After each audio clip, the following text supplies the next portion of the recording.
Sud Radio, les incorrectibles. Éric Morillo. Bonjour à tous, bienvenue pour cette dernière émission de l'année sur Sud Radio avant de se retrouver bien sûr en 2019 avec de nouveaux invités toujours plus incorrectibles ou politiquement incorrects. Alors pour clore en beauté cette année, nous vous devions un invité exceptionnel qu'on entend peu ailleurs et c'est peu dire. C'est d'autant plus surprenant qu'en cette riche actualité sociale, on en parle beaucoup de cette personnalité que je vais vous présenter dans un instant. Vous l'aurez compris, on va une nouvelle fois parler de ce mouvement des Gilets jaunes et parler de ce mouvement aujourd'hui, si on est encore un minimum honnête intellectuellement. Ça n'est évidemment pas parler de quelques abrutis, casseurs, extrémistes de droite ou de gauche qui restent une minorité, c'est parler surtout des revendications de ces manifestants. Vous savez, ces gens qui pour beaucoup réveillonneront ce 31 décembre dans le froid sur des ronds-points un peu partout en France. Et parmi leurs demandes, il n'aura échappé à personne qu'il y en a une qui revient avec insistance et sur laquelle au moins tous les gilets jaunes s'accordent. C'est le fameux RIC, ce référendum d'initiative citoyenne. Et sur ce thème, je vous le disais, il y a une personnalité évidente qui se dégage. Alors pour l'interroger à mes côtés aujourd'hui, deux journalistes incorrectibles comme chaque semaine, Nicolas Vidal de Pouch et Gabriel Robin de l'Incorrect. Salut les amis, ravi de finir l'année avec vous. Salut. En forme ? Salut. Ça va, oui, en pleine forme. Allez, c'est parti, bienvenue dans les Incorrectibles. Sud Radio, les incorrectibles. Éric Morillo. Alors notre invité ce dimanche est professeur de droit et d'économie dans un lycée de Marseille. Il est blogueur et militant politique. Il devient célèbre en 2005 en faisant campagne pour le non à l'occasion du référendum sur la Constitution européenne grâce à un texte publié sur son blog qui bénéficie d'une forte communication virale. Il se définit comme anarchiste et d'ultra-gauche. Il critique depuis le système en place et milite pour des institutions inspirées de la démocratie athénienne, en particulier la création, donc je le disais, de ce fameux référendum d'initiative citoyenne, le RIC dont on parle tant. Il est l'auteur du blog du Plan C. Depuis quelques semaines, il est véritablement devenu la coqueluche d'une bonne partie de ces gilets jaunes grâce à ses travaux sur la réforme des institutions. Il travaille aussi à un manuel théorique et pratique du citoyen constituant. Étienne Chouard, bonjour, soyez le bienvenu, on est ravis de vous recevoir. Merci. Alors pour commencer, on va d'abord éluder une question. Expliquez-moi, Étienne Chouard, comment il se fait qu'avec une telle notoriété sur un tel sujet, on ne vous voit quasiment nulle part dans les médias et pourtant on parle de vous, on vous critique. C'est quoi? C'est un choix de votre part? Ah, pas du tout. Ah bon? Non, pas du tout. C'est étonnant. J'ai réclamé publiquement un droit de réponse. J'ai réclamé un droit de réponse à toute une série d'éditorialistes qui, la semaine dernière, ont pris la plume pour parler de moi, en disant que j'étais un monstre dans lequel je me reconnais évidemment pas, qui disent Parlez que de qui là, particulièrement? J'ai entendu Jean-Michel Geoffrin, Apathy, voilà, Jean-Michel Apathy, et puis Laurent Geoffrin, qui disait Geoffrin que j'étais un facho, Apathy disait que j'étais un extrémiste.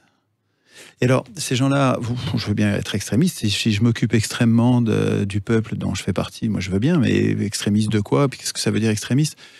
On parlait peut-être de vos fréquentations, mais on va parler, ou en tout cas des inspirations que vous avez. Ça ne paraît pas raisonnable de juger quelqu'un à ses fréquentations, d'autant qu'il faudrait les prouver. Et puis, enfin, bon, il me semble que ces gens-là me reprochent de parler de quelqu'un dont je ne parle jamais, alors qu'eux en parlent tous les jours. Donc c'est un paradoxe quand même extravagant. Quand même. Donc, je crois mais à savoir... mon avis, ils cherchent à ne pas traiter le fond. Je pense que le fond du message que je défends est très dur à défendre, très dur à critiquer de la part des voleurs de pouvoir, de ceux qui sont aux manettes aujourd'hui dans le système de domination parlementaire. Alors justement, donc, on va en parler. Beaucoup de mal sur le détail. fond, et comme ils ont du mal avec le message, ils s'en prennent aux messagers, mais bon, vous regardez les commentaires de leurs éditoriaux, tout le monde le voit quand même. Il y a pas grand monde qui adhère à leur calomnie. Alors, on va y revenir en détail. On va parler bien sûr tu me laisses pas répondre. De ce RIC, mais on aura un petit scoop en fin d'émission. Restez avec nous. Alors, on recevait il y a peu de temps sur ce même plateau, c'était il y a 2 semaines, votre ami Philippe Pasco, une autre figure de proue du soutien aux Gilets jaunes. Vous vous connaissez depuis longtemps avec Philippe Pasco?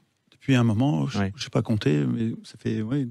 Alors, les Gilets jaunes, années. Pour vous, ce mouvement, c'est un mouvement que vous espériez depuis longtemps, Étienne Chouard?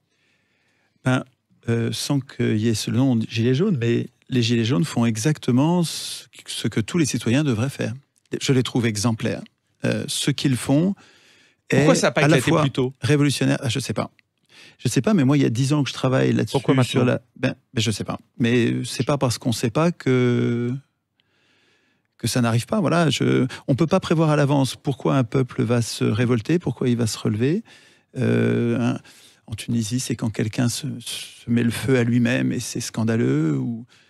Bon, en tout Vous ne pensez pas que c'est Macron qui a pu être le déclencheur de ce mouvement ou ça va au-delà de lui? Involontairement, je ne sais pas. C'est vrai qu'ils sont tellement...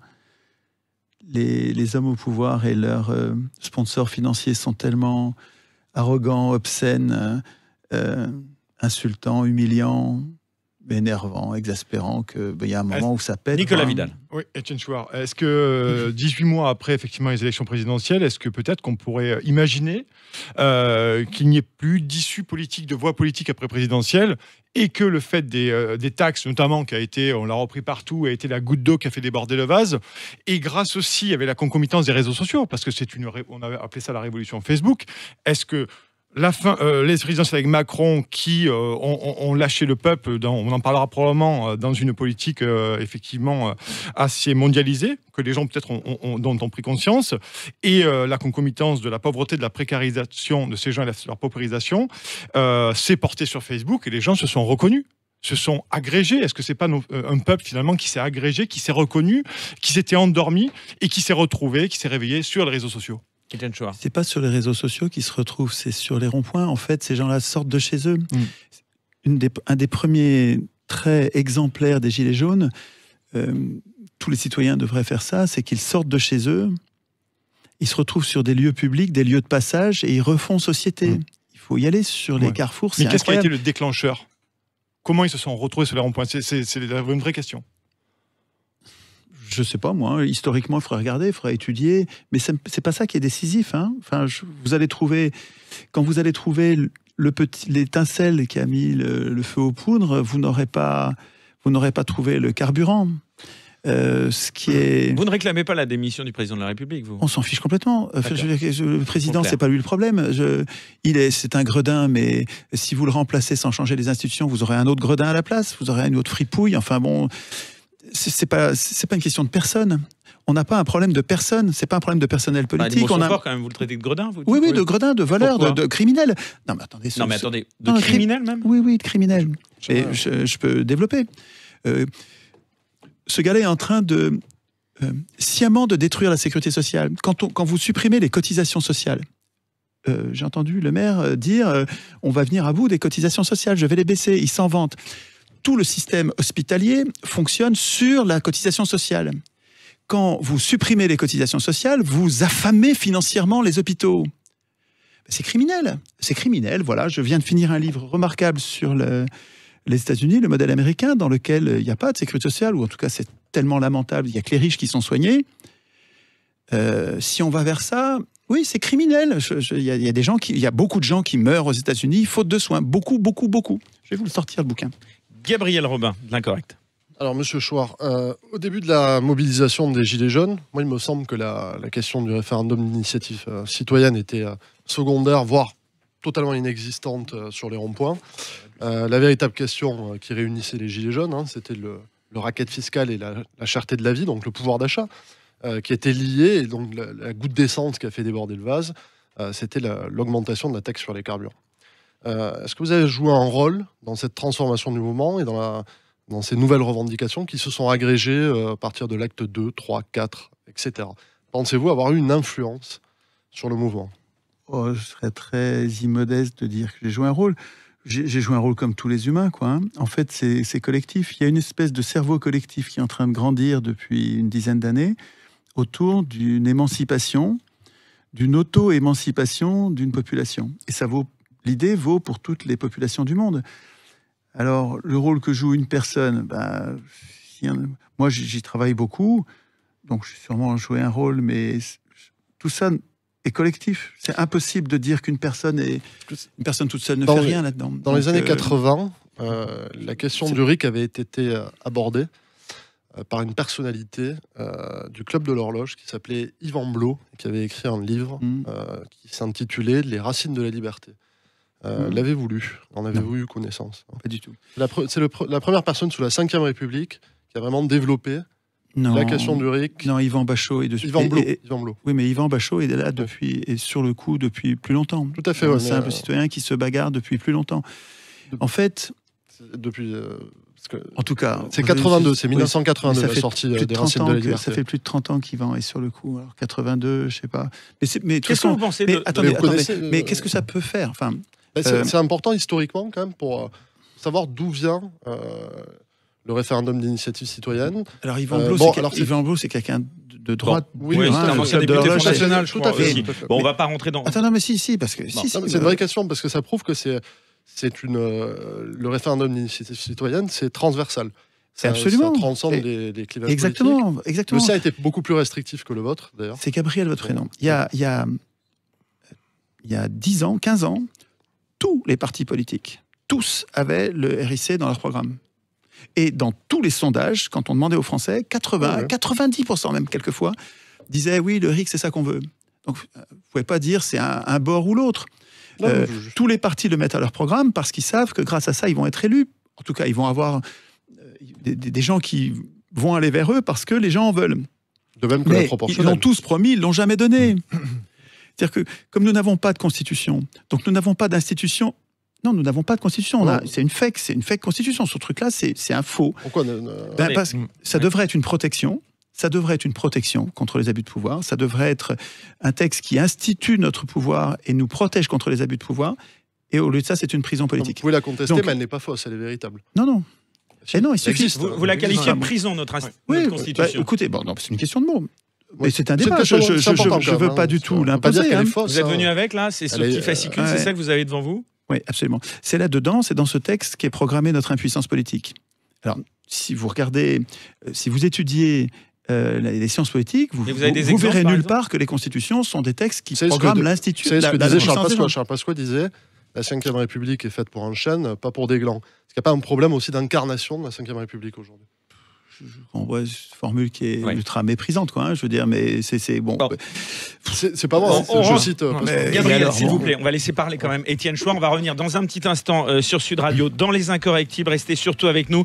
Étienne Chouard est notre invité exceptionnel ce dimanche. Merci, à tout de suite. Sud Radio, Les Incorrectibles. Éric Morillo. Nous sommes de retour dans cette émission exceptionnelle pour cette dernière de l'année. Nous recevons Étienne Chouard, l'un des pères du RIC, ce fameux référendum d'initiative citoyenne. Toujours avec moi pour vous interroger, donc Nicolas Vidal de Putsch et Gabriel Robin de l'Incorrect. Alors évidemment, on va en parler de ce RIC, mais on va revenir un petit peu sur cette constitution et puis surtout aussi sur vous, sur votre personnalité quand même un petit moment, Étienne Chouard. Il y en a beaucoup qui vous accusent d'incarner la confusion d'une époque troublée, de procéder surtout par raccourci, simplification, voire contresens, et de diffuser des théories du complot. Vous voulez leur répondre, Étienne Chouard? Je vais juste, avant de vous laisser répondre, on va écouter François Ruffin, qui lui aussi a déclenché une sorte de malaise au sein de son parti Les Insoumis, depuis qu'il vous a cité en conférence de presse. C'était le 18 décembre dernier. On l'écoute et on vous fait réagir juste après. Le système est verrouillé. C'est fort de ce constat, de ce verrouillage, après des semaines de surdité du sommet, après des Macron d'émissions scandées partout en vain, que le référendum d'initiative citoyenne a fleuri. Oh, il n'a pas fleuri par hasard.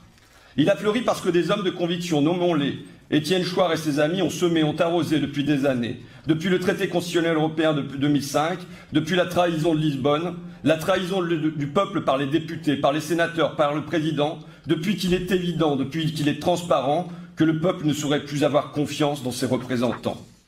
Voilà, Étienne Chouard. Alors, on ne va pas en parler pendant toute l'émission, mais on va quand même évacuer ce sujet depuis plusieurs de ses collègues insoumis grincent des dents, notamment Clémentine Autain. Je la cite, je suis évidemment en phase avec la proposition pour le RIC, mais j'avoue, je n'aurais pas pris en modèle Étienne Chouard. Mais sans doute suis-je trop sensible aux dérives rouge-brun, a-t-elle écrit sur Twitter. Rouge-brun, évidemment, pour l'adjectif qui désigne des personnalités politiques issues du marxisme et du communisme qui ont dérivé vers le fascisme ou l'extrême droite. Ça doit forcément vous toucher, vous faire réagir, vous le disiez en début d'émission. Alors, l'expression rouge-brun, elle est souvent dans la bouche, et à mon avis presque exclusivement dans la bouche de ceux qui défendent le système parlementaire. Le système parlementaire est un système de domination. C'est un système où les élus décident tout à la place des humains. Ce sont les élus qui décident tout. Et les humains sont dominés par les parlementaires. Ce système est contesté par sa gauche et par sa droite. Le système de domination parlementaire est contesté par les démocrates qui ressemblent aux anarchistes au meilleur sens du terme. Donc c'est des gens qui se méfient des pouvoirs et qui veulent, à la place de ce système de domination, mettre un système sans chef, ou en tout cas avec des chefs très contrôlés, démocratique. Et il est contesté sur sa droite par des gens qui veulent mettre un système avec des chefs qui ont tout le pouvoir. Sur la droite, l'alternative, elle se méfie du peuple et elle veut mettre un roi, un duce, un Führer, un dieu, quoi, un père. Et attaqué par sa gauche et par sa droite, le système de domination parlementaire peut pas se défendre contre les démocrates en disant « Méfiez-vous de Schwarz, c'est un démocrate ». Tout le monde rirait. Tout le monde aime la démocratie et ce serait très difficile d'argumenter. Ils vous attaquent. Alors par contre, s'ils arrivent à mélanger les démocrates et les fascistes, mais ils aimeraient pas qu'on les appelle comme ça. Bon, mais vous saviez les autoritaires, disons, s'ils mélangent les libertaires et les autoritaires, s'ils les mélangent, ils arrivent à s'en débarrasser en disant c'est tous des fascistes. Oui, mais c'est une façon de ne pas répondre sur le fond. Bon, mais concrètement, vous aviez quand même... C'est ça, la confusion, elle consiste à dire rouge-brun. Vous aviez quand même déclaré avoir trouvé des qualités des personnalités comme Thierry Meyssan, Jacques Cheminade ou Alain Soral, dont on connaît les orientations. Ça a pu choquer, ça, vous le comprenez? Oui, je comprends ça. Et en fait, en isolant... Enfin, moi, que vous faites une fixette sur le Rothschild et sur le sionisme. Mais c'est une connerie, quelle fixette? J'en parle jamais. Je n'en parle jamais, littéralement jamais.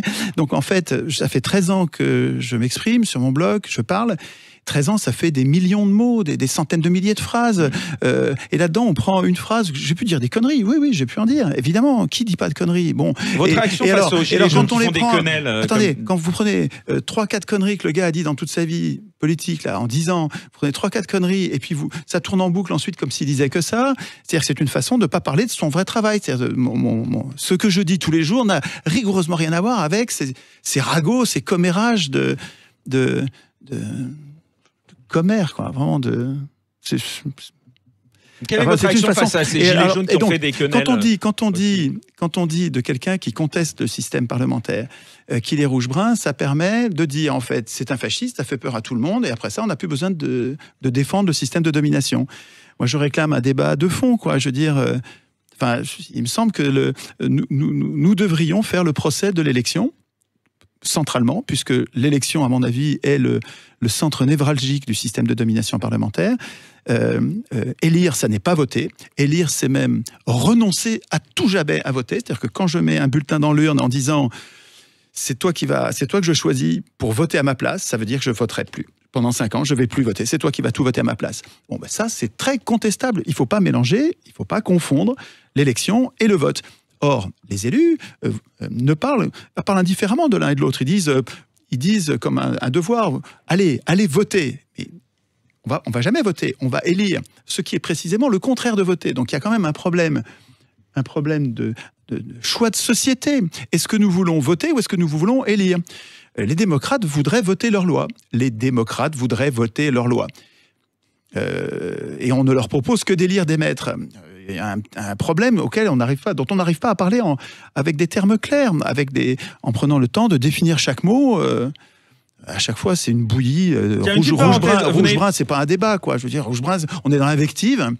Mais du même coup, on n'a pas discuté du fond. Une petite parenthèse, vous n'avez pas peur de la récupération politique? C'est amusant, jeudi dernier, tous les médias sont précipités pour recevoir, alors là pour le coup ils l'ont reçu sur leur plateau télé, Florian Philippot, fondateur du parti Les Patriotes, qui a annoncé qu'il avait déposé la marque Les Gilets jaunes à l'IPI. Manque de peau pour lui, la marque, si tant est qu'on puisse la déposer. Elle avait déjà été 20 fois déposée, ça en dit long sur la rigueur des médias qui vérifient leurs infos. Ça vous inspire quoi, ces coups de com' autour du mouvement de la part d'un nombre important de politiques? Mais on s'en fout complètement. Enfin, le nom Gilets jaunes, mais il y a tellement de choses à dire sur le côté à la fois révolutionnaire, exemplaire, historique du mouvement des Gilets jaunes, et on est là à nous faire discutailler sur un nom de domaine, mais on n'en a rien à foutre. Enfin, c'est incroyable, quoi. Il y a beaucoup de choses à dire sur l'extrême originalité et la grande puissance de la revendication des Gilets jaunes, parce que les Gilets jaunes, en fait, ils sont débutants. Politiquement, il y a plein de gens qui n'ont jamais fait de politique, jamais. Ils sont en train de débarquer, ils débarquent avec un a priori de méfiance par rapport aux politiques. Ils disent les politiques, mais en fait ils pensent aux politiciens, c'est-à-dire qu'ils pensent aux professionnels de la politique qui les trompent depuis une éternité. Et en fait c'est ultra politique ce qu'ils font. Et donc ils partent avec une défiance du politique qui est salutaire, c'est exceptionnel. c'est le meilleur point de départ d'un processus constituant. Un processus constituant, ça consiste à écrire les règles de la représentation. Or, les règles de la représentation, elles doivent surtout pas être écrites par les représentants. Elles doivent être écrites par les représentés. Ceci est décisif. Et comme c'est ça qu'ils font, les Gilets jaunes, ils sont en train de discuter sur les ronds-points des règles de la représentation avant de désigner les représentants. Ils décident comment ils vont les nommer. Élection, tirage au sort, avec quel mandat. On va y revenir dans le détail. Ouais, pendant que j'y suis, je finis, c'est pas long. Est-ce que leurs représentants, est-ce qu'ils vont tout voter à leur place? Tirage au sort des élus, c'est ça Tirage au sort de leurs représentants, oui. Les représentants, c'est les élus, voilà, mais ça peut être des tirés au sort. Pas dangereux. Ensuite, on verra après, mais c'est une idée remarquable. Ne lâchez... L'idée du tirage, me laissez pas... laissez-moi finir tout à l'heure, mais ne repoussez pas trop vite l'idée du tirage au sort. Je sais qu'elle est... choquante au premier abord. Alors, au premier abord, on se dit, c'est quoi ce truc? Faites-lui crédit. Juste creusez un peu et vous allez voir que plus vous allez la creuser, plus elle est robuste et prometteuse. C'est une procédure remarquable parce qu'elle est accompagnée de tas d'institutions qui la rendent... Tirage au sort. Mais réfléchissez-y. Je ne dis pas qu'il faut qu'on tire au sort. Je dis que nous sommes les représentés. Donc pas les élus, les représentés. Nous sommes les seuls légitimes et aptes à décider si nous voulons l'élection ou le tirage au sort. Quel est le débat, quel est le mandat que nous voulons donner? Est-ce que nos représentants, on veut qu'ils décident tout à notre place? Ou est-ce qu'on veut qu'ils préparent les décisions et qu'ensuite ils reviennent sur le rond-point pour nous les faire voter? Donc c'est tout à fait différent. Le représentant qui décide tout à notre place ou le représentant qui nous prépare les décisions et qui ensuite vient nous les faire voter, vous comprenez qu'il y a un paradigme tout à fait différent de la représentation. Ensuite, j'ai presque fini. Ensuite, comment on les contrôle? Comment on les surveille pendant qu'ils nous représentent? Les Gilets jaunes sont en train d'imaginer un système qui est tout à fait révolutionnaire, qui consiste à le représentant... Nous avons tous un téléphone et le représentant, nous lui donnons le mandat, nous lui donnons la consigne de poser son téléphone sur un meuble pendant la négociation pour qu'en live Facebook, réseau social, pour qu'en live on puisse le voir en train de nous représenter et on puisse voir son adversaire, enfin en tout cas la personne avec qui il négocie en notre nom, pour voir comment ça se passe. Et qu'ensuite, dernier point, comment donc le voir vraiment jusqu'au plus fin détail de la représentation. Et enfin, comment on peut le révoquer? Comment on peut le révoquer quand on s'aperçoit que, attends, on avait dit que tu dirais ça et ça, et tu es en train de dire autre chose, il faut que nous puissions lui retirer notre mandat. Quand on s'aperçoit qu'il nous trahit, volontairement ou pas, quand on s'aperçoit qu'il se trompe sur la représentation, les représentants sont légitimes à dire nous sommes mal représentés et il faut que ça cesse. Donc, en tout cas, on n'est pas obligé d'être aussi radical dans les mesures de contrôle et de révocation. Tout ça se discute, mais ça se discute entre représentés. Or, ce que font les Gilets jaunes, c'est précisément ça. Et ce qu'ils font, et ils sont une petite partie de la population, mais toute la population devrait le faire. Les Gilets jaunes, en cette matière, et vous allez voir en d'autres, il y a d'autres sujets, ils sont exemplaire. Alors c'est maladroit, il y a des contradictions, ils se contredisent, tout ça est complètement en gestation dans une espèce de chaos qui ne retire rien à la puissance de la qualité du processus constituant. Vous pourriez les représenter aux élections européennes ? Mais on s'en fout des élections européennes. Le Parlement européen n'a aucun pouvoir. Rien, aucun pouvoir. Et nous n'avons pas... Rien. Alors là, on peut en parler 8 heures. En tout cas, le pouvoir, il est tout à fait symbolique. Et de toute façon, ça n'est pas notre pouvoir. C'est encore une fois le pouvoir de maître. Il est question de désigner des maîtres. Nous n'avons pas, nous représentés, nous n'avons pas le moins du monde négocié, discuté, réfléchi et décidé du mode de représentation des institutions européennes. Donc, elles sont profondément illégitimes. Les institutions européennes sont, comme les institutions françaises, très profondément illégitimes. C'est pas que nous sommes mal représentés, c'est que nous ne sommes pas du tout représentés. Mais évidemment, pas de l'Europe, de l'Union européenne. Ouais. L'Union européenne est un piège politique complet. Pas question de sortir de l'Europe. L'Europe, on y est et on y restera. C'est une réalité physique. Etienne Chouard, effectivement, la revendication du Frexit est en train d'apparaître depuis plusieurs semaines, effectivement, chez les Gilets jaunes. Et d'ailleurs, ça a été beaucoup reproché par l'éditorialiste, c'est-à-dire vous êtes un mouvement politique. Non, en fait. Ils sont tous donc ils ont fait effectivement les Gilets jaunes, le peuple français, j'aime bien l'appeler le peuple français, a fait le lien entre la paupérisation polarisation et effectivement oui. l'Union européenne. Est-ce que vous pensez qu'à un moment donné, tout à l'heure nous en parlions en préambule, et je fais vite, Éric Morillo, est-ce que vous pensez qu'à un moment donné, le mouvement des Gilets jaunes est aussi le retour de bâton de l'ultralibéralisme ou de la mondialisation, pour être plus précis, de l'Union européenne? Est-ce qu'à un moment donné, c'est le mur qui la souveraineté, l'Union européenne va s'affronter à la souveraineté des peuples, et comme c'est le cas dans d'autres pays européens aussi? Étienne Chouard. Sûrement, et enfin évidemment, puisque l'ultralibéralisme revient à paupériser les populations partout où il s'applique. Bon, mais donc effectivement, les Gilets jaunes, sortent de chez eux exaspérés par une difficulté à vivre. Mais c'est poignant, hein, quand vous allez leur parler, vous allez voir, c'est des gens qui sont très pauvres. On n'imagine pas de vivre dans ces conditions de pauvreté. J'étais à Bordeaux. Il s'est trouvé que la conférence était en même temps que des gens qui se battaient sur l'écologie. Et donc, ils ont fait un discours sur l'écologie avant qu'on parle de démocratie et du mouvement des Gilets jaunes. Et les Gilets jaunes qui étaient dans la salle et qui les entendaient parler, ils disaient, mais vous nous cassez les pieds. Ils n'ont pas dit casser les pieds. Hein. Ils disent, vous nous cassez les pieds avec l'écologie. Je n'arrive pas à nourrir ma fille. Quoi, hein. Donc, arrêtez de nous casser les pieds. Donc, je veux dire, et donc c'est effectivement le libéralisme qui consiste à jeter les faibles dans les de la fin du monde. C'est ça que vous voulez dire avant. Ouais. En tout cas, il se trouve que ce sont des considérations économiques, financières, sociales qui les ont jetés dehors, mais que en se retrouvant dehors, dans le froid, sous la pluie, même la nuit, ils restent. Ils font société, ils s'aperçoivent qu'ils n'étaient pas seuls à être pauvres, ils n'ont plus honte d'être pauvres, ils sont en colère, et écoutez bien, ils sont en train de refaire société. C'est-à-dire qu'ils sont en train de repenser la façon dont ils veulent vivre ensemble. Donc bien sûr, en même temps que ça se passe, ils se hissent politiquement à un niveau supérieur aux revendications qu'ils ont mises dehors. Étienne Chouard est avec nous, restez avec nous, on s'interrompt un court moment et on revient dans Les Incorrectibles ce dimanche sur Sud Radio. À tout de suite. Sud Radio, Les Incorrectibles. Éric Morillo. Les Incorrectibles, dernière émission de l'année avec un invité de choix, c'est Étienne Chouard, ça rime d'ailleurs. On vous voit très peu dans les médias, on vous remercie vraiment d'avoir accepté notre invitation. Il était, je pense, de notre devoir de vous faire réagir, surtout sur cette actualité sociale, puisque je le disais en introduction, vous êtes évidemment l'un de ceux, en tout cas l'un des pères de ce fameux RIC, le référendum d'initiative citoyenne. Alors on va bien sûr en parler en détail. Juste avant, pour les auditeurs qui viendraient de nous rejoindre, pour éviter les malentendus et déformations, je demande donc que vous nous reprécisiez votre vision de la démocratie, de la façon dont vous aimeriez l'appliquer.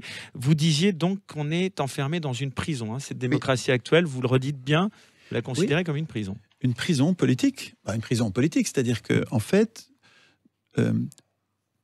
quand il y a des décisions à prendre, quand il y a des choix à faire, nous ne pouvons décider de rien. Voilà. Nous ne sommes pas citoyens, nous ne votons pas nos lois, nous ne discutons pas nos lois. Nous élisons quelqu'un, c'est-à-dire que nous abdiquons notre souveraineté au profit d'une personne qui va, et vous m'arrêtez si j'exagère, qui va tout décider à notre place. Du moment où on l'élit jusqu'à la prochaine élection, nous ne déciderons... Il y a une Assemblée nationale quand même. Une Assemblée nationale qui va tout décider à notre place. C'est-à-dire que vous avez une bande de personnes... 577 députés, voilà, c'est quand même pas sur une seule personne. Non, une bande de personnes qui, en groupe, vont tout décider à la place des 40 millions d'électeurs. Bon, mais... cette impuissance politique, elle tombe pas du ciel, elle est écrite dans un texte dont nous sommes absents. Quand vous lisez la Constitution, nulle part il est écrit le peuple n'a aucun pouvoir. C'est pas écrit comme ça. Il va falloir que vous preniez les articles et que vous cherchiez où est-ce que vous êtes. Et vous allez voir, vous n'êtes nulle part. Vous allez voir, le Parlement vote les lois. Donc c'est pas les citoyens qui votent les lois, etc. Vous prenez n'importe quel article, nous n'y sommes pas. Et nous n'y sommes pas parce que nous ne l'avons pas écrit. Nous n'y sommes pas parce que nous avons laissé écrire les règles de la représentation par les représentants qui, partout sur Terre, il n'y a pas qu'en France, hein, bien sûr, partout sur Terre, quand ce sont les représentants qui écrivent les règles de la représentation, ils instituent leur pouvoir de représentant et l'absence de pouvoir des représentés. Et c'est pas une fatalité, c'est juste le fait, c'est le résultat d'une démission. Alors, volontaire ou non, les gens ne le savent même pas. Moi, avant d'y réfléchir, je faisais comme tout le monde et je ne savais pas que j'étais démissionnaire.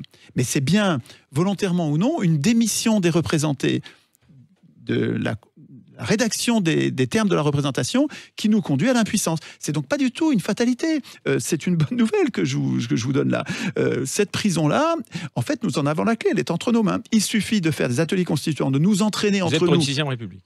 Non, je suis pour une première démocratie. Et en fait, je vais trop loin parce que je dis que moi, je préfère une démocratie. Mais c'est pas à moi de décider. Il me semble que les humains seraient légitimes et aptes à décider qu'ils préfèrent une aristocratie, ou ils préfèrent une république, ou ils préfèrent une démocratie. Ce que je soutiens, c'est que le processus constituant doit être démocratique. Nous devrions réfléchir entre nous, commune par commune, sur le système que nous voulons. Est-ce que c'est une démocratie? Est-ce que c'est un système représentatif? C'est pas un peu utopiste, voire naïf, non? Comment? C'est pas un peu utopiste, voire naïf? De toute façon, les utopistes, c'est ce qui n'a pas encore été essayé. Hein. Je veux dire, si vous n'êtes pas utopiste, vous êtes ultra conservateur. C'est possible, mais vous êtes légitime à être conservateur. Mais j'ai aucun problème avec les utopies. Hein. La suppression de l'esclavage était une utopie avant qu'elle n'advienne. Allez, on va arriver au RIC bientôt. Gabriel, une question. Alors, ce que vous dites appelle de nombreuses questions. Vous avez cité la démocratie athénienne et vous condamnez l'élection. Pourtant, il existe de par le monde des systèmes qui tolèrent la démocratie directe et la démocratie représentative et qui fonctionnent assez bien. Je vous en cite 2 parmi les plus connus, la Suisse et l'État de Californie. Et en Californie, il y a quand même des voix qui s'élèvent pour contredire un petit peu aussi les référendums d'initiative populaire, puisqu'il y en avait par exemple 42 questions ont été posées au moment de l'élection présidentielle, ce qui est énorme, certaines extrêmement techniques, et des voix se sont élevées aussi pour dénoncer les lobbies qui pourraient utiliser parfois les référendums d'initiative pour faire avancer leurs propres intérêts. Est-ce que vous n'y voyez pas parfois un danger, ou est-ce que vous pouvez imaginer un système qui puisse tolérer la démocratie représentative et la démocratie directe? Étienne Chouard. C'est marrant. C'est marrant que vous fassiez le reproche à l'alternative du référendum d'initiative populaire, le reproche d'offrir des prises au lobby, comme si l'élection donnait pas de prise au lobby. Enfin, c'est pas spécifique du tout. Enfin, vous voyez bien que l'élection rend les décisions politiques complètement asservies au lobby. Je veux dire, le Parlement européen, et c'est un repère de lobbyistes, un repère. C'est-à-dire que progressivement, alors ça vient pas tout de suite, mais en 200 ans, on arrive à une organisation des parlementaires qui sont totalement gangrénés par les lobbies. Même notre Conseil constitutionnel est complètement corrompu par les lobbies. Donc, c'est pas spécifique. On connaît votre aversion vis-à-vis de la finance et des banques, mais quel système monétaire, par exemple, vous parliez de l'Europe, quel système monétaire vous proposeriez? Quid de la Banque centrale, par exemple? Alors, j'ai pas fini de répondre à la question, mais vous me posez une question sur la monnaie, c'est ça? Sur alors terminez compte sur Gabriel, le système sur le système. Démocratie représentative Suisse, et démocratie directe en même temps. Le RIC, le référendum d'initiative citoyenne, n'est pas une institution, ça n'est pas l'institution de la démocratie. C'est une capsule de démocratie à l'intérieur d'un système représentatif. Quand nous décidons que nous n'avons pas envie de faire de la politique tous les jours et que nous avons besoin de représentants et que ce sont des représentants élus ou tirés au sort, peu importe qui, donc ce sont d'autres que nous qui vont voter les lois, le référendum d'initiative citoyenne nous permet de garder la main, nous permet de, quand nous observons que nos représentants sont en train de voter une loi qui ne nous convient pas, ça nous permet de reprendre la main en disant non, celle-là, on va l'abroger, on n'en veut pas. Ou bien quand les représentants refusent obstinément de nous donner une loi que nous voulons, ça nous permet d'imposer une loi que nous voulons, malgré la volonté de nos représentants. Quand un représentant est en train de servir des intérêts privés au lieu de servir l'intérêt général, quand nous avons l'impression qu'il ne nous représente pas, ça nous permet de le révoquer de notre propre initiative. Et ça nous permet aussi de changer la Constitution si nous estimons que dans la Constitution, il manquait des règles dont nous avons besoin. Mais si vous voulez, le RIC, c'est un complément démocratique à l'intérieur d'institutions représentatives. Mais une démocratie directe, dans une démocratie directe, nous voterions toutes nos lois, et si nous votons nos lois, nous n'avons pas besoin de référendum d'initiative. Alors, dans le détail, justement, Damien Esselson sur Internet nous a posé pas mal de questions à vous soumettre concernant ce RIC. D'abord, sur quoi vote-t-on? Est-ce qu'on vote sur tout? Est-ce que c'est juste une simple question, un projet de loi complet? Si c'est un projet de loi complet, justement, on parlait des lobbies. Seules les associations, les lobbies et les partis politiques seront en mesure peut-être de les rédiger, pas les citoyens seuls. Comment est-ce qu'on peut vérifier que la loi est bel et bien constitutionnelle? Vous avez pensé à... Alors, prenez une chose à la fois, parce que là, vous avez posé plein d'objections, il faut les traiter une à la fois. Alors, a priori, sur quoi on vote? Surtout, enfin bon, là, je vais vous donner mon avis, mais ça n'est que mon avis.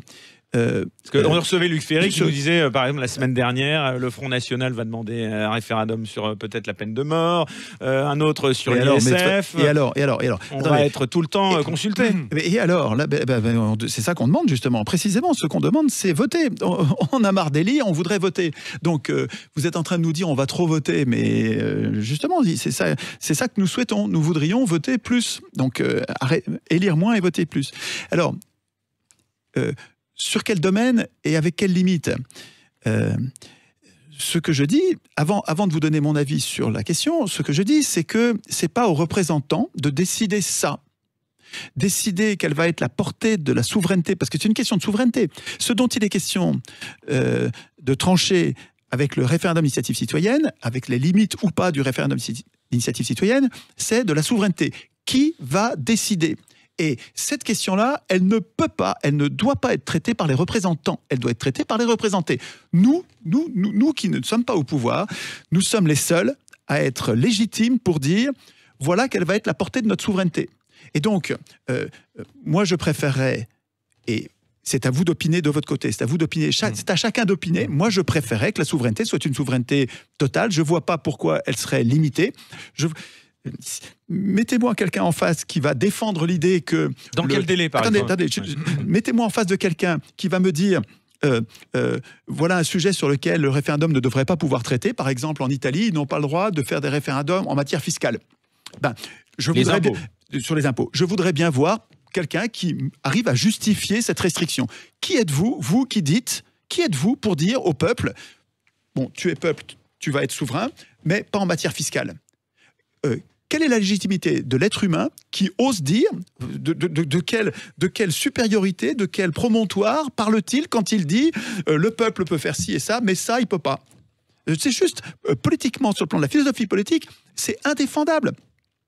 De quel point de vue allez-vous parler quand vous allez dire le peuple ne peut pas décider sur tel et tel sujet ? Le président de la République, par exemple, dans le cas d'un juridique révocatoire, est-ce que le président il serait révocable ? Mais évidemment, tous les acteurs politiques, la stabilité de la République, ça va promettre. Hein. Mais pourquoi ? Mais attendez, il s'agit pas... On n'aura plus le droit d'être impopulaire du tout. Mais évidemment. On n'aura plus le droit d'être impopulaire. C'est incroyable que vous trouviez ça dangereux. On ne sait pas qu'il y a des lois qui peuvent paraître au départ impopulaires, mais qui sont nécessaires pour éclairer l'opinion. Si vous prenez... Faites attention, parce que les référendums, on ne va pas les... regardez la façon dont nous les instituons. Il ne s'agit pas de poser une question et d'avoir une réponse immédiate sans avoir éclairé l'opinion. On n'est pas tous des spécialistes, Étienne Chouard. Oui, non, mais il n'est pas question d'être des spécialistes. En matière de politique, il n'y a pas de spécialistes. Hein. En démocratie, l'idée, le postulat démocratique, c'est que pour décider, nous sommes égaux. En politique, hein. Nous allons être éclairés par des spécialistes, d'avis divergents d'ailleurs, parce que souvent, sur la plupart des points, il y a des arguments pour et il y a des arguments contre. Or, pour opiner correctement, il faut que l'opinion soit éclairée en ayant vu non seulement les arguments pour, non seulement les arguments contre, mais des controverses où l'on voit ça s'affronter pendant longtemps, pendant 6 mois, pendant 1 an. Il faut qu'il y ait une mise en scène des conflits pour que nous voyions les uns s'empailler avec les autres, pour que progressivement nous apprenions quels sont les tenants et les aboutissants de ce sur quoi on va voter. Et puis une fois qu'on a passé 6 mois, 1 an à discuter d'un sujet, eh ben oui, le peuple va pouvoir voter. Vous acceptez bien qu'il élise, je ne vois pas pourquoi vous n'acceptez pas qu'il puisse voter. Nicolas Vidal. Vous avez raison de penser qu'il y a un risque d'incompétence, mais que la qualité des débats contradictoires qui va séparer le moment de l'initiative et le moment du vote, la qualité des débats, moi je dirais 6 mois minimum, alors que je vois souvent passer 3 mois maximum, je dirais 6 mois minimum, et même souvent 1 an. Quand vous sentez, par exemple, sur une question comme la peine de mort, où c'est particulièrement controversé, et c'est vrai que il faut partir. Moi, je suis contre la peine de mort. Mais vous êtes pour reposer la question ? Non, pas du tout. Mais c'est le chiffon rouge qu'on agite sans arrêt pour nous faire peur. Je donne un cas concret. Admettons que suite à un crime odieux, où tout le monde est énervé, et la population aurait tendance à dire maintenant je la veux. Mais si vous décidez dans vos institutions, donc on refait un référendum dans ce cas-là sur la peine de mort. Mais selon vous ? Mais vous ne pouvez pas l'interdire. Comment voulez-vous l'interdire ? Si c'est une question importante pour la société, laissez la société se questionner elle-même. Simplement, si les institutions que vous avez pensées, si les institutions que vous avez pensées nous oblige à ne pas décider sous l'influx de la colère, mais nous oblige à discuter longuement avant de prendre quelques décisions que ce soit, vous aplanissez ce risque de décision dans l'urgence. Et en plus, vous donnez la possibilité d'éclairer l'opinion comme on ne l'a jamais fait dans l'histoire des hommes. Nos républiques ne nous ont jamais présenté des débats contradictoires de la qualité que celle que nous sommes en train d'instituer sur les ronds-points et les péages. Nous sommes en train de discuter de la qualité de la mise en scène des conflits qui va séparer l'initiative votée, enfin, et le moment du vote. Il y a beaucoup moins de danger que nous prenions de mauvaises décisions comme ça qu'avec les parlementaires qui sont sous l'influence constante des lobbies. Vous aviez bien fait mais c'est bien. C'est beaucoup plus facile pour les lobbies de corrompre 500 personnes que d'en corrompre 40 millions. Réfléchissez bien à ça. Le temps tourne en toute vitesse. On reste bien sûr avec Étienne Chouard. Vous voyez, on avance très vite pour la dernière partie de l'émission dans quelques instants sur Sud Radio. À tout de suite. Sud Radio, les incorrectibles. Éric Morillo. Dernière partie de cette dernière émission, les incorrectibles de l'année, avec notre invité exceptionnel, je vous le disais, puisqu'il s'exprime quasiment peu, mais ça n'est pas de son fait, nous dit-il. Étienne Chouard dans les médias, Étienne Chouard qui est l'un des pères du RIC et qui est évidemment une personnalité plus que populaire au sein de ce mouvement des Gilets jaunes. Alors on va reparler bien sûr de ce fameux référendum d'initiative citoyenne, le fameux RIC. Juste avant, Nicolas Vidal-de-Putsch, vous vouliez reposer une question à notre invité. J'ai une question centrale pour Étienne Chouard. Vous parliez du débat contradictoire. Oui. Très bien. Oui. Aujourd'hui, quel doit être le rôle des médias ? Les médias doivent donner des débats contradictoires Les médias qui ne vous invitent pas dans leur grande majorité. De manière à ce que les citoyens donnent leur avis ou entendent des avis différents. Quel est votre avis aujourd'hui sur le rôle des médias dans cette crise des Gilets jaunes et après ? Alors, dans la crise des Gilets jaunes, il est contradictoire et contrasté, parce que d'une certaine façon, les médias... Déjà, vous pensez qu'il est important, ce rôle des médias, encore ? Décisif. Mais décisif, dans l'éclairage de l'opinion. Chaque semaine, ils disent qu'il y a moins de monde, et chaque semaine, il y en a toujours autant. Sur les ronds-points, en tout cas. Oui, non, mais l'opinion a besoin de ces médias, de ces journalistes. Moi, je me fais une très haute idée du métier de journaliste. Pour moi, le journaliste, c'est une sentinelle du peuple. C'est quelqu'un qui doit éclairer l'opinion et le défendre contre tous les éventuels complots. Aujourd'hui, c'est extravagant. Les journalistes qui devraient dénoncer les complots et qui devraient aider les lanceurs d'alerte condamnent, traquent, martyrisent les lanceurs d'alerte en les traitant de complotistes. Enfin, c'est extravagant. C'est le monde à l'envers. C'est-à-dire que il y a presque plus de journalistes. Il y a quelques journalistes qui font encore le boulot, mais la plupart sont achetés par 9 milliardaires. 9 milliardaires ont acheté pratiquement tous les journaux du pays. Pratiquement, presque tous les journaux du pays. C'est tout à fait... c'est extrêmement dangereux pour le et lesquels, par exemple tous. Tous les journaux. Il y a pas... tous les journaux. Pas nous. Je parle des journaux papier. Donc, Le Point, l'Express, Libération, Le Monde, enfin, ils sont tous achetés par des banquiers. Vous avez le Crédit Mutuel qui a acheté le quart sud-est de la presse quotidienne régionale, la PQR. Pourquoi un banquier, pourquoi le Crédit Mutuel achète le quart des journaux du pays ? Enfin, je veux dire, bon, bref. Donc, il est le rôle de la presse. J'ai envie de dire. Ah non, parce que c'est très important. Non, c'est très important que les journalistes soient indépendants. Quand un journaliste est subordonné d'un milliardaire, soit il sert les intérêts du milliardaire, soit il est viré, et ne reste plus que des journalistes qui sont dans l'idéologie. Vous ne croyez pas à l'indépendance des journalistes de Libération, de l'Express et du Point ? Pas du tout, mais je vois leur dépendance au quotidien, bien sûr. Alors, sur le RIC, sur le référendum d'initiative citoyenne, il va être extrêmement important d'avoir des médias rendus indépendants des riches. Il est parfaitement stratégique. C'est Internet ? Pas négociable. Non, mais ça suffit pas du tout. Internet, c'est un pis-aller. Et c'est précieux dans le contexte du noyautage des médias par les riches, mais c'est un pis-aller. Sur Internet, tout le monde parle en même temps, personne écoute... Il n'y a personne qui écoute, enfin, quand tout le monde parle en même temps, donc c'est très imparfait comme média. Alors, je voudrais, pour répondre à votre question, parce que vous allez voir, parce que c'est une réponse circonstanciée que je vais vous donner. Nous avons pensé à ça, évidemment. Nous savons bien que le référendum d'initiative populaire, dans un contexte médiatique où les plus riches ont acheté tous les médias, c'est extrêmement dangereux parce que les médias vont nous mettre la tête à l'envers et vont nous conduire à voter contre nos intérêts. C'est ce qu'on voit d'ailleurs dans la plupart des pays du monde où il y a le référendum d'initiative citoyenne. Ça n'entraîne pas du tout une révolution ou un changement de justice sociale parce que les médias intoxiquent l'opinion au lieu de l'éclairer. Alors, Ce qu'il faudrait, c'est que les journalistes soient libres.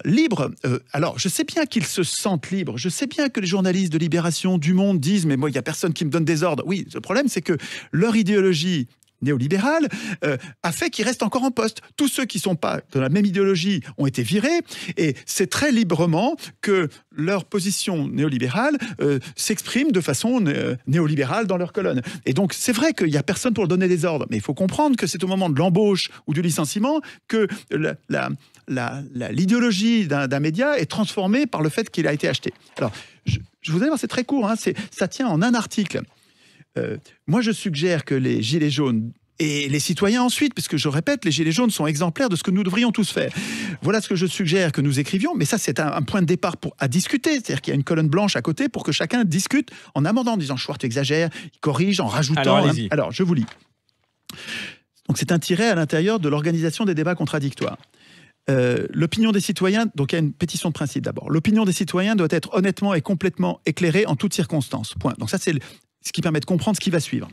Dans ce but, tous les médias du pays, journaux, radio, télé, évidemment, mais aussi agences de presse, instituts de sondage et instituts de statistique, c'est-à-dire tous les organes qui permettent d'éclairer l'opinion, hein, c'est tout à fait essentiel ça, doivent appartenir à leurs journalistes et employés du moment.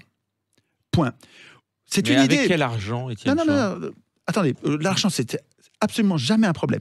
Aucune personne physique ou morale ne peut acheter un média quel qu'il soit. Aucune personne physique ou morale ne peut acheter un média. C'est une idée. Je ne dis pas que c'est la seule. Il y a d'autres idées, évidemment, pour assurer l'indépendance des médias. Mais voilà une idée qui permet de libérer les journalistes de l'assujettissement, parce que quand on est salarié, on est subordonné, de l'assujettissement à un milliardaire. Et je continue, il y a juste une phrase. Les actuels propriétaires des médias doivent les céder gratuitement à leurs employés, maintenant là, et la Chambre des médias, qui est une chambre tirée au sort, veille à l'application de ces règles. Ce que je veux vous dire, c'est de la même façon que vous n'accepteriez pas que les juges soient privés et soient contrôlés par les riches. Ça vous choquerait que les juges qui vont rendre la justice, ça vous révolterait qu'ils soient subordonnés aux riches et que la justice soit subordonnée aux plus riches du pays. Ça vous choquerait. Eh bien, les journalistes, c'est pareil. Et nous devrions faire des journalistes, nous devrions les protéger en les payant, s'il le faut. Mais bien sûr, parce que nous préférons payer des juges plutôt que les juges soient payés par les journalistes, par les riches. Que ce soit des fonctionnaires. Mais des fonctionnaires indépendants. Regardez, les juges, nous les payons et ils sont indépendants, nous assurons leur... Alors c'est imparfait, mais ça pourrait être mieux. Mais vous comprenez l'idée. Les juges, ils sont indépendants. Eh bien, réfléchissez-y. C'est pas un référendum aussi. Non, pas du tout. Ça pourrait très bien être... il pourrait très bien y avoir des écoles de journalisme. Les jeunes gens qui veulent journalistes, ils passeraient, comme aujourd'hui, ils passeraient... Hein, ça existe déjà, non, mais il faudrait les rendre indépendants des riches. Vous, ça vous choque peut-être pas que les riches... Mais moi, je trouve ça révoltant. Bon, vous avez en partie raison sur le constat, sur le fait que les médias soient détenus aujourd'hui en grande majorité... 9 milliardaires. C'est vrai. C'est très mais ce que vous proposez me semble tout aussi dangereux et tout aussi tyrannique. C'est l'enfer pavé de bonnes intentions. C'est les soviets. Vous nous proposez les soviets, quoi. C'est la collectivisation. C'est hyper dangereux, quand même. Il y a une dérive potentielle. Pourquoi la collectivisation, c'est dangereux? L'hôpital, c'est communiste. Ça vous pose un problème? L'hôpital, c'est la mise en commun des soins. Il y a des cliniques qui existent. Alors que là, vous empêcheriez toute personne physique ou morale de racheter un média. Oui, absolument. Alors qu'aujourd'hui, il y a des hôpitaux et des cliniques. Oui, alors. Voilà. Donc il y a une possibilité. On peut choisir. On peut choisir. Enfin, quand on a de l'argent. Dans le système que vous proposez, il n'y a plus ce choix. Moi, ça me semble dangereux. Nicolas Vidal, dans cette élan démocratique, on pourrait voir la chose à l'inverse. On pourrait dire que si les Gilets jaunes estiment au moment donné qu'il y a des médias qui sont plus objectifs, il faudrait qu'ils s'y abonnent pour pouvoir les faire vivre. Parce que nous sommes des médias indépendants avec Correct et Putsch. Et oui, mais dans cet élan démocratique, il faudrait que nous faisons l'information objective, nous le pensons avec nos confrères de l'Incorrect. Il faudrait aussi que les Gilets jaunes, à un moment donné, se disent tiens, la démocratie, ok, la représentativité, ok, mais faire vivre une presse indépendante que nous jugeons, nous, indépendante, il faudrait aussi qu'il y ait des abonnements. Attendez, moi je vous rassure, on appartient à un grand groupe ici, je ne suis absolument totalement libre. Personne n'a vérifié les questions que je pose. C'est pour ça qu'il y a pas de problème. Il y a des gens libres dans les grands journaux et dans les grands médias, évidemment. Donc ça peut être conciliable, Étienne Schwartz, c'est ça qu'on veut dire. Oui, il existe des poissons volants, mais ils ne font pas la loi du genre. Voilà, donc il reste quelques journalistes indépendants, bien sûr, mais ils ne font pas la loi du genre. La plupart sont complètement aligné sur le RIC. l'agenda pourrait voter néolibéral aujourd'hui, c'est-à-dire des ultra-riches. Quoi, hein, sur les l'aspect ultra-riches pratique, font la on loi. pourrait voter, ce serait par les urnes uniquement, par Internet. Vous avez réfléchi, le RIC. Oui. Comment est-ce qu'on voterait? Est-ce que ce serait essentiellement, le référendum se ferait quoi? Par les urnes essentiellement, par Internet? Le référendum... Ça coûterait cher peut-être d'organiser aussi des référendums, non? Alors bon, vous posiez une question sur la monnaie tout à l'heure. Ah oui. Oui, ça aussi j'aurais aimé que vous répondiez, mais on a Oui, pas mais, le temps. voilà, ça justifierait au moins 1 heure de discussion parce que c'est un sujet essentiel. Je rappelle que... Ça coûte combien des référendums si réguliers? Je rappelle que vous pouvez vous échiner à instituer une souveraineté politique la mieux instituée du monde si vous n'instituez pas en même temps une souveraineté monétaire qui vous permet de financer vos décisions. Vous avez discuté pour rien, parce que si vous avez mis en place votre souveraineté politique et à chaque fois que vous prenez une décision, il faut que vous alliez voir un banquier en disant « et ça, on le finance ou pas ?» Il vous dit « non, ça, on le finance pas. » C'est lui le souverain. En fait. Et si tous les référendums, ils passent à 51% à chaque fois, qu'est-ce qu'on fait des 49%? Mais pourquoi vous posez pas la question pour les lois? Sur les lois, ça fonctionne comme ça. Hein, les parlementaires, les 49%, ils sont écrasés, laminés par les 51%. Le quorum, ce serait 50% plus une voix pour vous.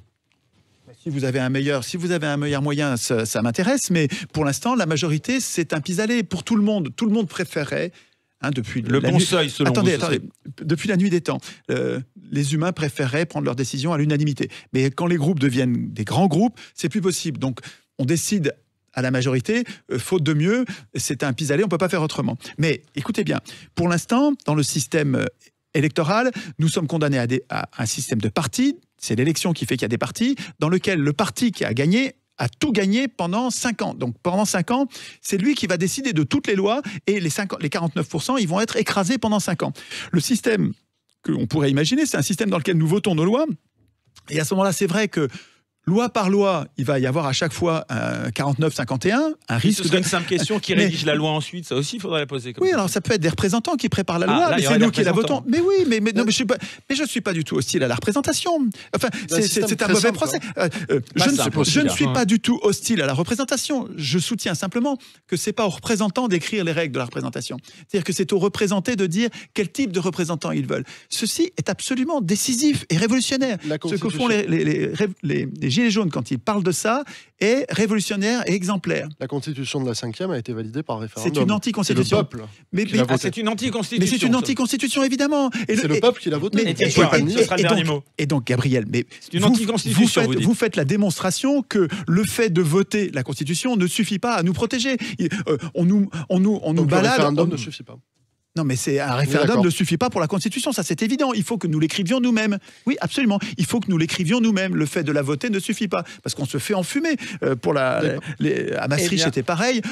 Il suffit de ne pas mettre dans le débat, par exemple, l'article 104 de Maastricht qui nous a privé de la souveraineté monétaire. Il n'y a pas eu de débat. Nous avons voté à Maastricht sans qu'il y ait le débat sur l'article 104, ce qui est un scandale absolu. Donc, un référendum ne va pas rendre la Constitution, entre guillemets, parce que c'est une fausse, c'est une prison, ne va pas la rendre légitime pour autant. Eh bien, ce sera le mot de la fin. Merci beaucoup, Étienne Chouard, d'avoir accepté notre invitation. On était, je le disais, ravis de vous recevoir, qu'on soit d'accord ou pas avec vous. C'est le droit de chacun, mais je pense qu'il était, je le disais, donc de notre devoir de vous donner la parole et de vous défendre face aux attaques nombreuses et très violentes dont vous faites l'objet. Sans qu'on me laisse me défendre, c'est incroyable. Voilà. Et alors, le scoop, je l'annonçais en début d'émission, je tiens ici à saluer le philosophe Raphaël Enthoven, qui vous a vivement critiqué, à qui j'ai proposé sur Twitter de débattre avec vous. Eh bien, je ne m'y attendais pas, mais il a accepté. Je vous propose donc qu'on organise rapidement ce débat ici dans une spéciale des Incorrectibles en direct à la radio et en live vidéo sur Internet pour permettre aux internautes d'y participer. Vous êtes d'accord? Ah oui, ça va être très donc intéressant. Ce débat aura lieu, c'est noté, entre Raphaël Enthoven et Étienne Chouard. Notez-le, on reviendra vers vous évidemment, on l'annoncera sur les réseaux sociaux pour la date. Très bonne fête de fin d'année à tous, gilets jaunes ou pas. On aura une pensée particulière pour ceux qui sont seuls, malades ou dans la détresse. Merci à Nicolas Vidal de Putsch et Gabriel Robin de l'Incorrect de m'avoir accompagné. Merci au réalisateur Benoît Goutorme ainsi qu'à Céline Delabaume qui m'a aidé à préparer cette émission et les autres. Et plus généralement, merci à toutes les équipes de Sud Radio. Merci à Didier Maistot et Philippe Vives pour leur précieuse confiance. Et merci surtout à vous d'être toujours plus nombreux à nous écouter sur Sud Radio ou Internet. À l'année prochaine.